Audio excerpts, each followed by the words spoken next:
Morning students, how are you all? Hope all of you are doing good at home and keeping yourselves safe. So now we will start with our social science class and we are studying history. We are studying history and in history we have already completed our first chapter and now we have started with our second chapter and we will today also discuss about second chapter. What is the name of our second chapter? From hunting, gathering to growing food. This chapter we have started earlier and we have discussed some points of this chapter. So now today we will do a quick recapitulation of the topics which we have already discussed in earlier class. The topics which we have discussed in earlier classes are the earliest people, why were they on the move? How do we know about these people?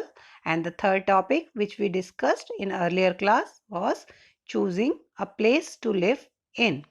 So, we will start with the first topic, the earliest people, why were they on the move?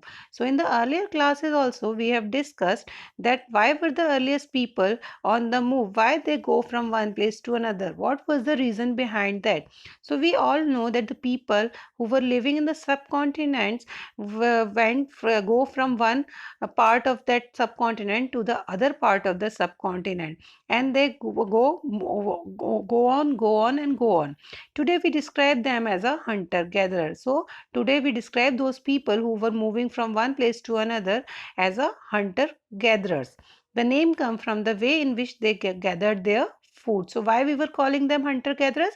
We called them hunter-gatherers because they were collecting their food in the way that's why they were known as hunter-gatherers. Generally, they hunted wild animals, caught fishes, birds, gathered fruits, roots, nuts, seeds, leaves, stalks and eggs. So the in the way how they were gathering their food by hunting animals, catching fish, birds, gathering fruits and nuts. In that the way they were called as a hunter and gatherers. They were hunters and they were gathering different plants and seeds for their food. Now the earliest people why they were on move, there were some reasons behind that. There were many reasons behind that why they were moving from one subcontinent part of the subcontinent from the other part of the subcontinent. Now the hunter gatherers moved from place to place, that we have already understood. Why these hunter gatherers, why was these people named as hunter gatherers? Because according to they gather their food, that they were known as hunter gatherers. They were hunting the animals and they were gathering the food with the help of plants, fruits, seeds. They were gathering their food to eat. Now the reasons why they were moving from one place to another, the first reason was as they were living for a long time in one place only, all the resources which were available nearby that place, they have already used them. So when they have used all the resources which was nearby them, they were they were again going for a search of their food to another part, and for going to search of the food for another part they have to move themselves to another part. So this was the first reason, that they would have eaten up all the available plants and animals, the resources which were there, the plants and animals they have already eaten where they were living for a long time. So therefore in search of food they have to move from one place to another. Now the second reason was animals move from one place to another. So as they were hunters, they were hunting animals, and animals don't have a place at one place.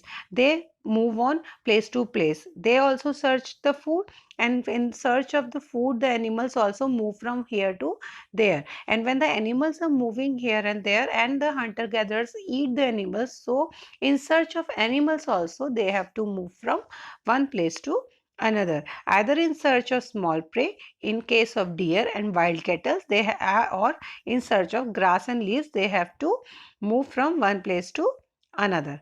Now the third reason why they were moving from one place to another was Plants and trees bear fruits in different seasons.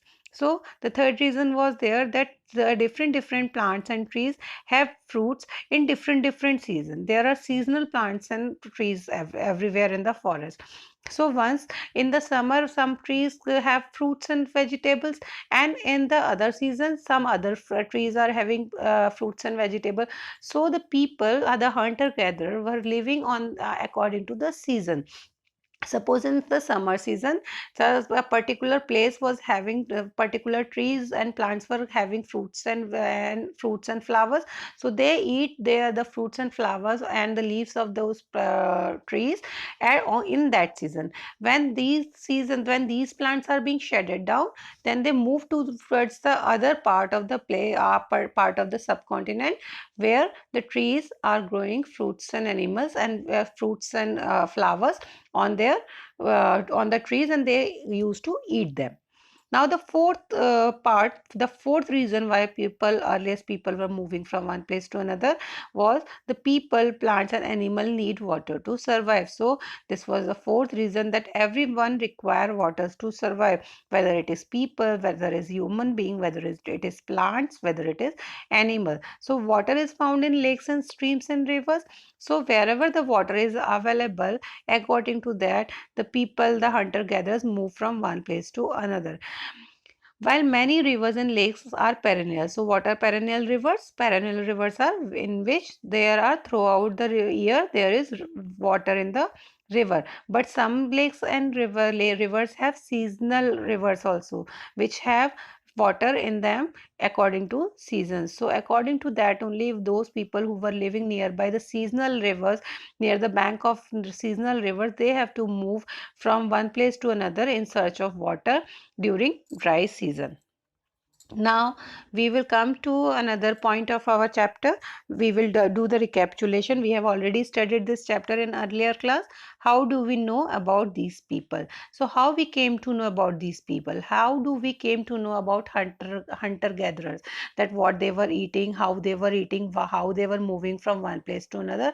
How we came to know about all this thing. So archaeologists, as we have already studied in the first chapter, that are the people who are searching, who are discovering about the past, who are taking out the sources about the past, they are called archaeologists. So archaeologists have found some of the things hunter-gatherer made and used. So what the archaeologists did? Archaeologists have found some research that how the hunter-gatherers made and used things. It is likely that people made and used tools of stones, wood, and bones, of which stones tools have survived best. So they have gathered some of the sources. They have gathered some information about hunter gatherers, that those people were using tools of stones, wood, bones, and the stone tools were best survived. So when they dig out the earth, they found the stone tools, and with the help of those stone tools, the archaeologists were able to know that the people, the hunter gatherers, were hunting the animals, and they were using the stone tools for their day-to-day activities. Some of these stone tools were used to cut meat, bones, crab barks, hides, chop fruits and roots. Some maybe have been attached to handles of bones or wood to make spears and arrow for hunting. Other tools were used to chop woods, which was used as firewood. Wood was also used to make huts and tools. So this wood was also used to make huts and tools. Now, how do we know about these people? There are some other ways how we can search about these people, how we can know about these people. The stone tools may also have been used for digging the ground. On the left hand side, if you will see, there is a stone tool which is used for digging the ground and to collect the edible roots. On the right hand side, if you see the picture, that is there is a stone tool which is shown to you, and that stone tool is used to stitch the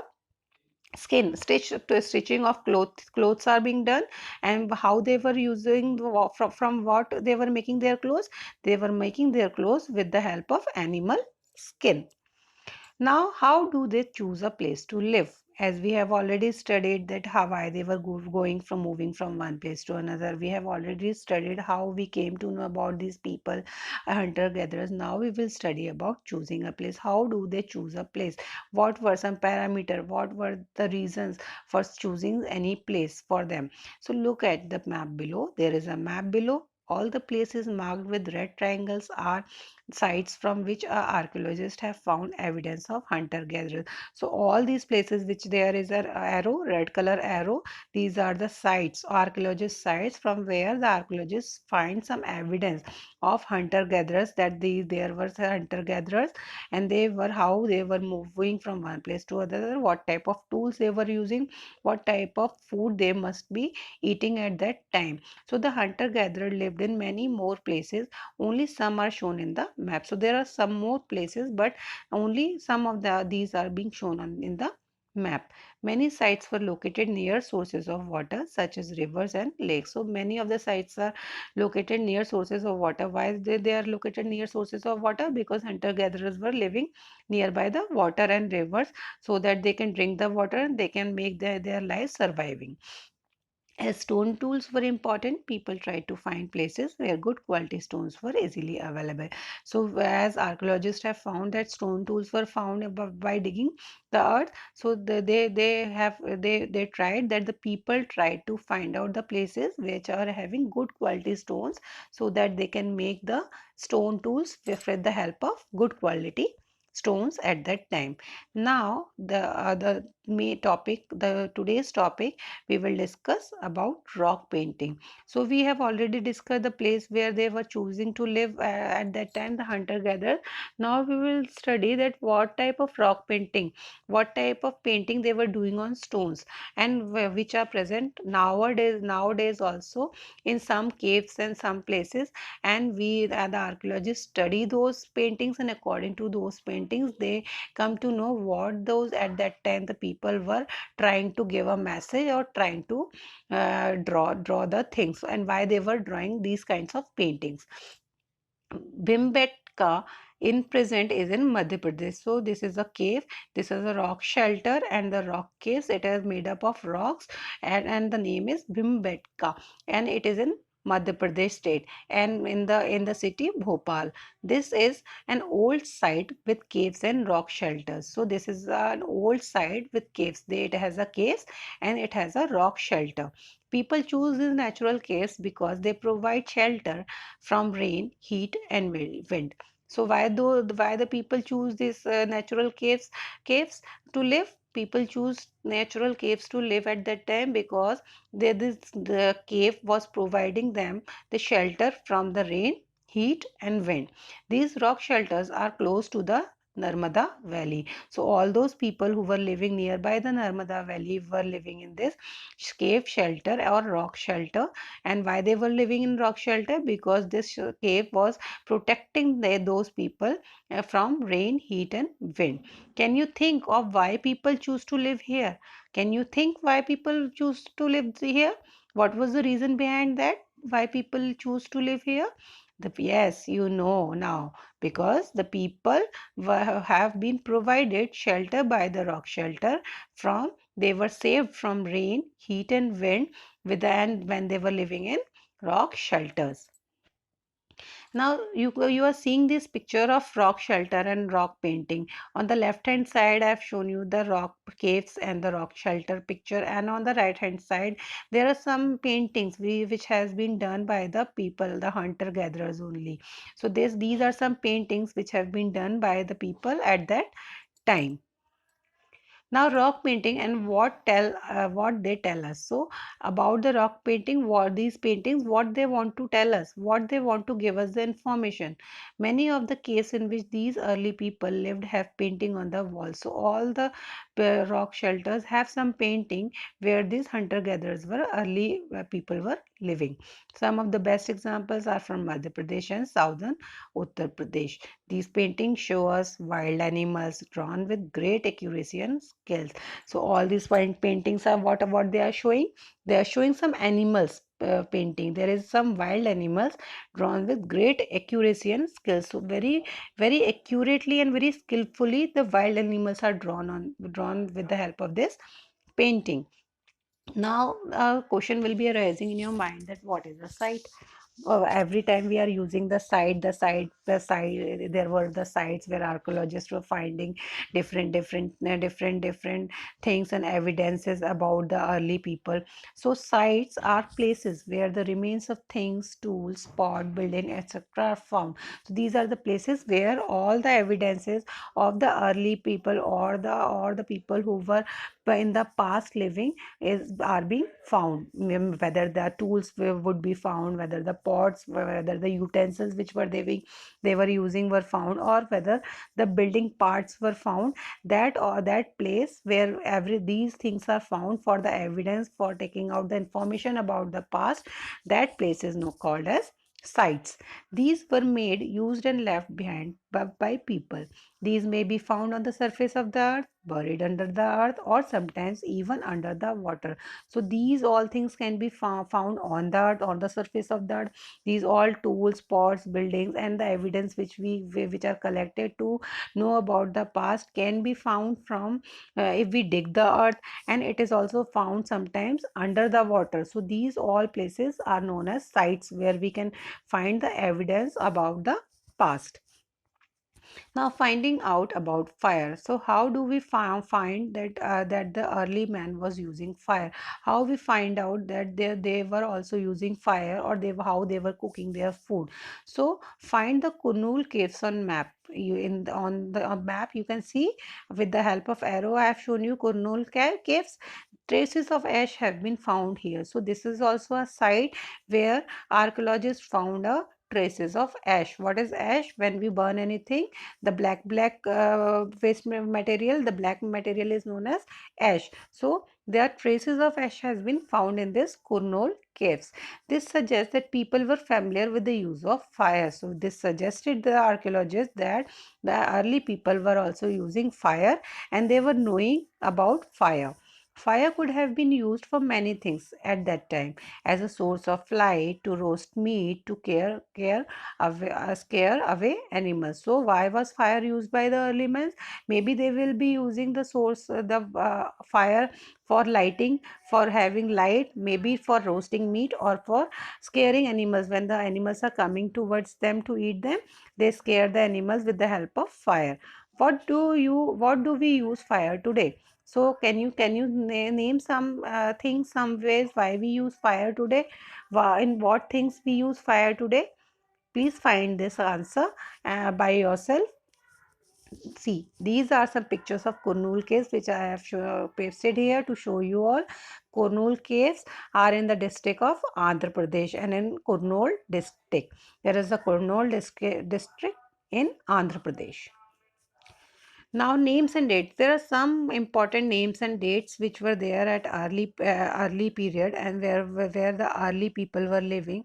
The names and dates are Paleolithic or Old Stone Age. So this is a Old Stone Age. There is a name given for some particular time period that is known as Paleolithic or Old Stone Age.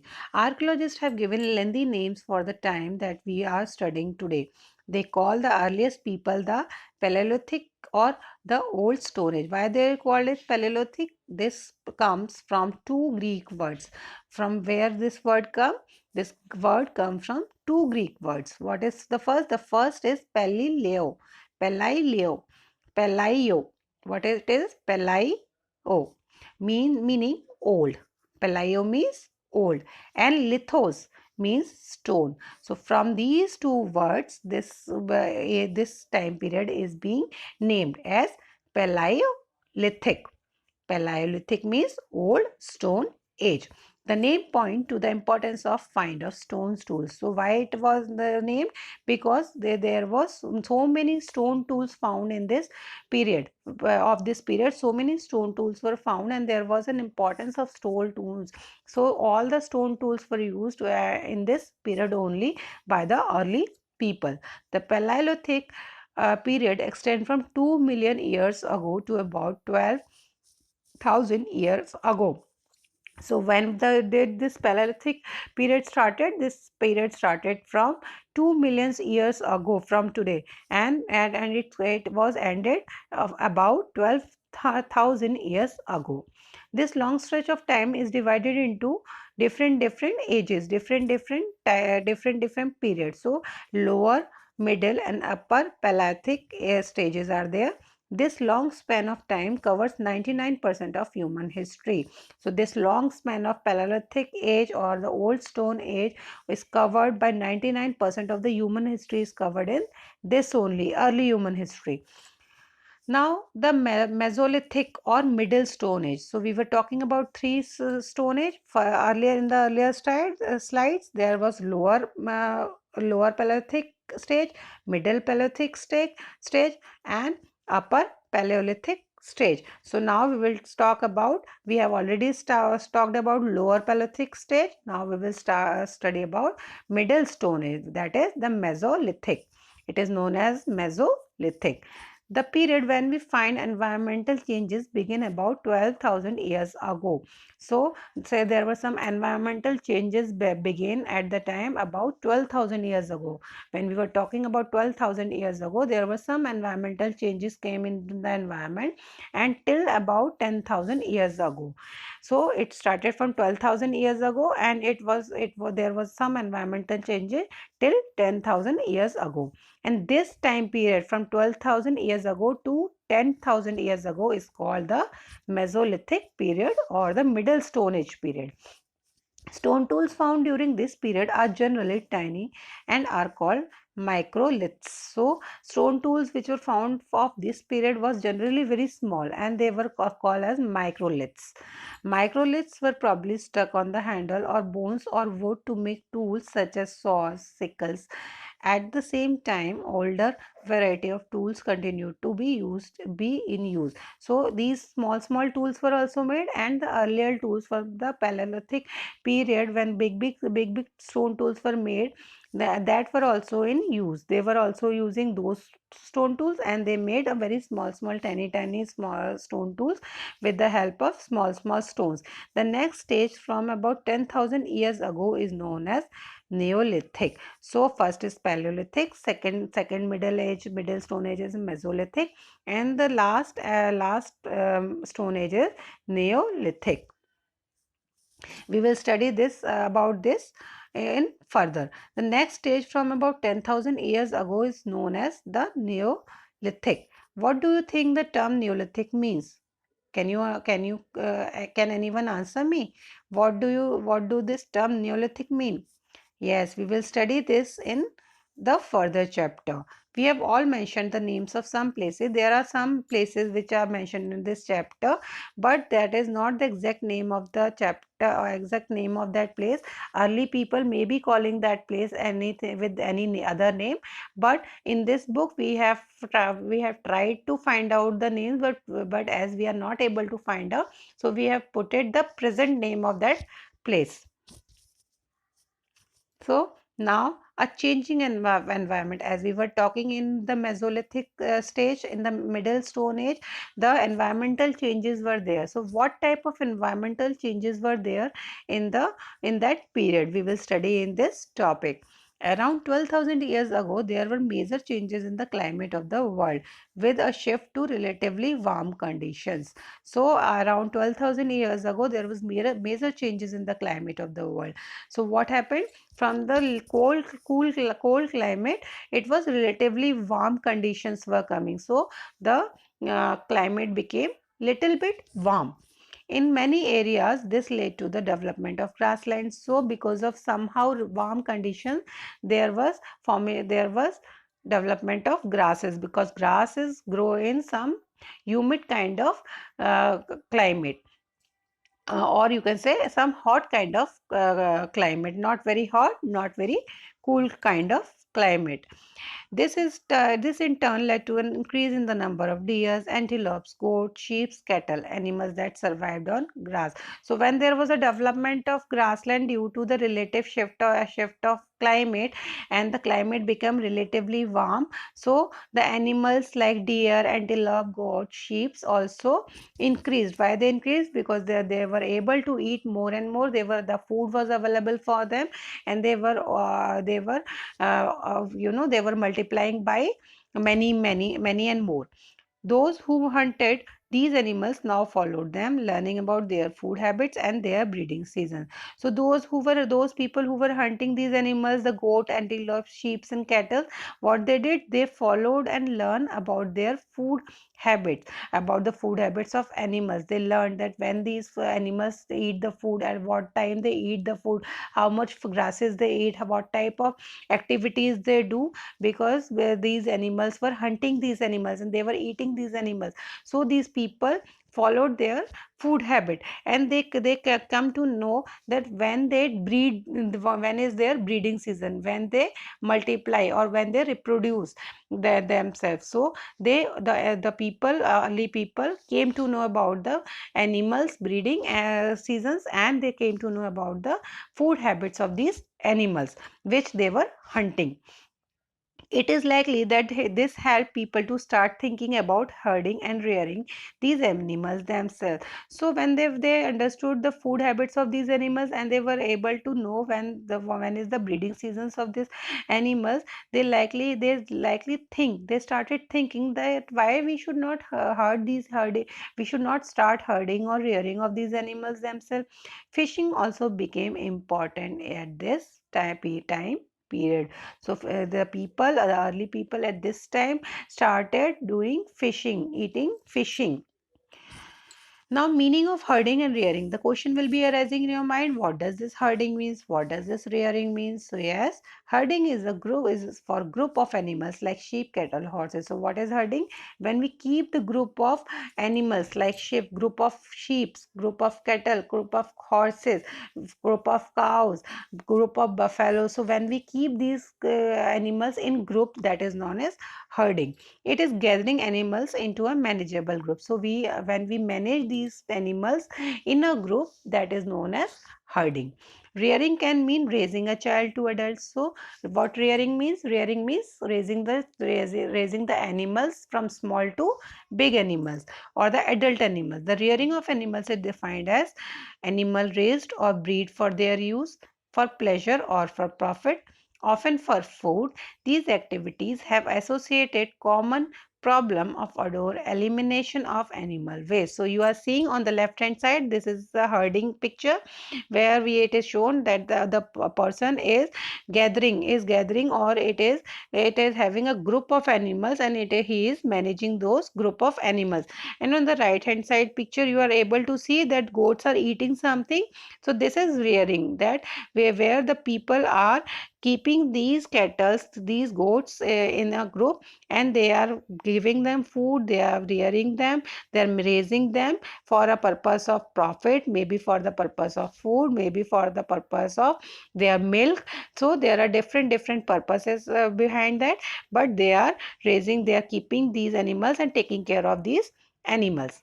So now, thank you and have a nice day, and stay safe and healthy at your home. We have already studied about the earlier class topics. We have done the recapitulation. We have studied today the new topics, that what is herding, what is rearing. We have studied how the change in environment has been done, what are the different dates and names given to particular periods. We have already discussed about these Paleolithic age, Stone Age. So we have discussed so many topics today. Just go through this video, and if you have any query regarding this, please you are free to ask any query. But just go through this video, understand this chapter, because we have already started this chapter in earlier classes. Also we have studied today, also we have done some recapitulation, and we have discussed about some different topics. Thank you.